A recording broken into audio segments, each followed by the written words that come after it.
ថ្ងៃនោះ Valeria កំពុងនៅផ្ទះម្នាក់ឯងក្នុងបន្ទប់ក៏ស្រាប់តែឮសំឡេងនេះ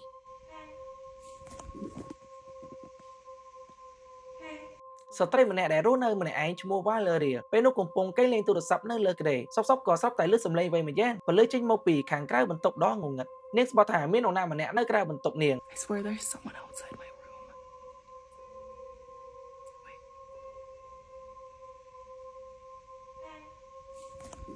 សំឡេងនោះក៏បន្លឺឡើងម្ដងទៀតដំបូងឡើយនាងស្មានតែជាសំឡេងឆ្មាស់របស់នាងទេប៉ុន្តែក្រោយមកនាងដឹងថាមិនមែនទេទើបនាងប្រញាប់បិទទ្វារទាំងសន្ស្លោហើយសួរខ្លួនឯងថា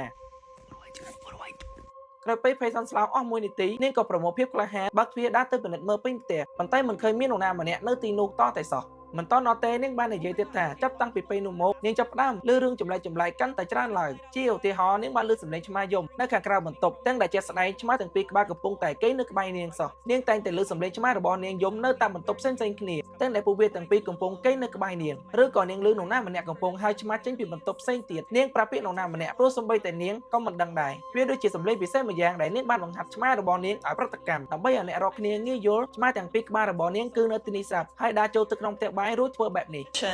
And I can go